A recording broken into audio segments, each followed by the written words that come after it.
only have to say this to you. All is fair in love and war. At wala kang karapatan na pigilan kung ano man ang pwedeng mangyari. Kasi hindi pa kayo kasal ni Leon.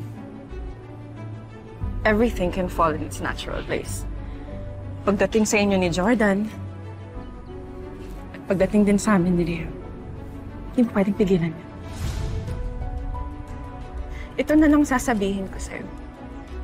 Huwag mo na siyang pababayaan at huwag mo na siyang sasaktan.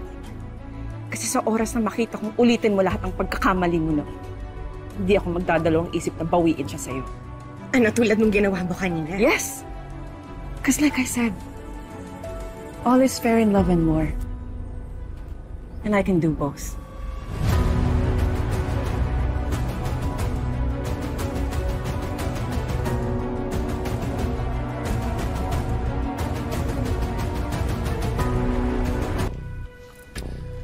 Hello. Malapit na yung kasal ninyo ni Christy, ah. Tuloy na talaga. Bakit?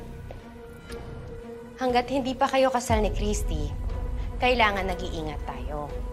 Kailangan masigurado natin na wala na talaga makakapigil sa kasal ninyo. Wala na talagang makakapigil sa kasal namin dalawa. Alam mo, dapat magpasalamat ka sa akin eh. Sa lahat ng efforts ko. Ako gumawa ng paraan para maitago si Jordan. You owe this to me. Wala akong utang na loob sa'yo, hayop ka. Yun na ba sasabihin mo sa akin? Sagutin mo nga itong tanong ko. May kinuha ba si Christine private investigator para manmanan ako?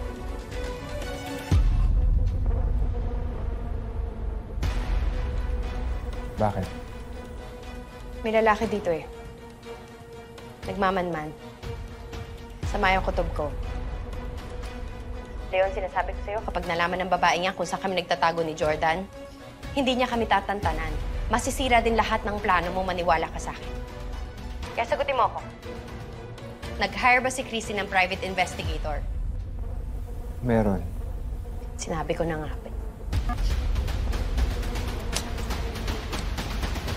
May kailangan ka?